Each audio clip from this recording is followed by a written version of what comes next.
મિત્રો આ એક બહુ જ મહત્વનો સવાલ છે કે સોસાયટીમાં જે ચૂંટાયેલા પ્રમુખ મંત્રી અને જે કમિટી હોય એ લોકો કેટલા વર્ષ સુધી પદ ઉપર રહી શકે.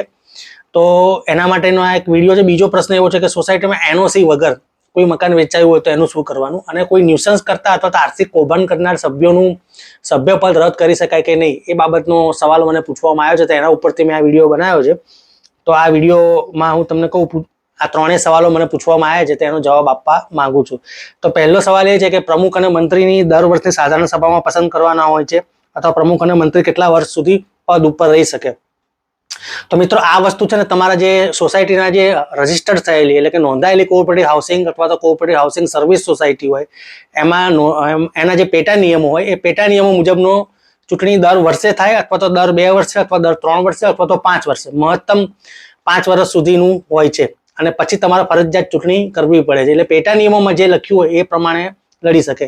હવે કોઈને કોઈ પ્રમુખ હોય એ રિપીટ લડવા માંગતા હોય તો એ પણ લડી શકે છે. પણ જો તમારે પેટા નિયમોમાં એવું કીધું હોય કે એક પ્રમુખ રહી ચૂક્યા હોય તો એક ટર્મ માટે રિપીટ ના કરી શકે, તો એ ના લડી શકે. એટલે તમામ જે નિયમો છે એ તમારા પેટા નિયમોમાં શું લખ્યું છે એ પેટા નિયમો તમારે જાણી લેવા જોઈએ.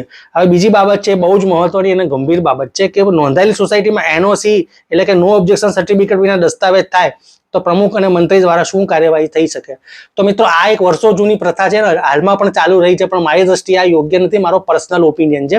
હવે અત્યારે જે પ્રથા છે એ મુજબ શું થાય છે કે એનઓસી વગર જો કોઈ મકાન વેચાયું હોય ને તો આ લોકો એને સોસાયટીના સભ્ય બનાવતા નથી, એનું મેન્ટેનન્સ લેતા નથી અને ટ્રાન્સફર ફી ઉઘરાવતા નથી, અને જાતના એમની સામે કાર્યવાહી કરવાની ધમકીઓ આપતા હોય છે. એટલે તમારે એમાં પણ પેટા નિયમો અને તમારા ઠરાવ શું છે એ મુજબ આગળ વધવું જોઈએ કે જે એનઓસી વગર મકાનનો દસ્તાવેજ થઈ ગયો તો તમારે શું કરવું. એટલે પેટા નિયમો છે એ તમારી રૂલ બુક છે, તમારું બંધારણ છે, એના મુજબ જ તમારે કાર્યવાહી કરવી જોઈએ. પણ જો હું મારો પર્સનલ ઓપિનિયન લઉં તો ગુજરાત હાઈકોર્ટનો એક ચુકાદો આવેલો છે, ડિસ્ટર્બ્ડ એરિયા એક્ટ, એટલે કે અશાંત ધારો જે આખા ગુજરાતમાં અલગ અલગ જગ્યાએ લાગેલા છે, એના ચુકાદામાં એક એવો હાઈકોર્ટે મહત્વનું ઓબ્ઝર્વેશન કરેલું છે કે જો ખરીદનાર અને વેચનાર એ બંનેની મુક્ત સંમતિ હોય અને બંનેને યોગ્ય એટલે કે યોગ્ય અવેજ મળી ગયો હોય તો કોઈ એમને મકાન ટ્રાન્સફર કરતા રોકી શકે નહીં. તો બીઈંગ કહેવાય ને કે મને આ ચુકાદો આવા કિસ્સાઓમાં કે એનઓસી વગર મકાન વેચાવું લાગુ પડે એવું મને લાગે છે. બાકી જો એનઓસી વગરનું કોઈ સોસાયટીનું મકાન વેચાયું હોય અને તમે એનઓસી ના લીધી હોય અને તમે ખરીદ્યું હોય કે વેચ્યું હોય અને તમારી સામે કોઈ કાર્યવાહી થતી હોય તો તમે તમારા વકીલ સાહેબની સલાહ લઈ અને આગળ વધી શકો અને કોર્ટમાં કેસ કરી શકો છો. એટલે મિત્રો એનઓસી નો જે કોન્સેપ્ટ છે ને એ કોન્સેપ્ટ એવો છે કે ભાઈ સોસાયટીમાં કહેવાય ને કે કોઈ સોસાયટીનું બાકી લેણા નથી, અથવા સોસાયટીનો કોઈ પણ જાતનું કહેવાય ને કે ટ્રાન્સફર ફી કે એનું મેન્ટેનન્સ કે સોસાયટી દ્વારા જે પણ ફંડ ઉઘરાવવામાં આવ્યું હોય એ મેમ્બરે બાકી રાખીને મકાન વેચીને જતા નથી રહેતા ને, એટલું જ એનઓસી નો હેતુ છે અને હોવો જોઈએ. પરંતુ જો એનો મિસયુઝ થાય અને કોઈ વ્યક્તિને આવા દેવા માટે સોસાયટીમાં મકાન ખરીદવા માટે કોઈ હેરાન કરવામાં આવે તે સદંતર ગેરકાયદેસર પ્રવૃત્તિ છે, મારા માનવા મુજબ છે.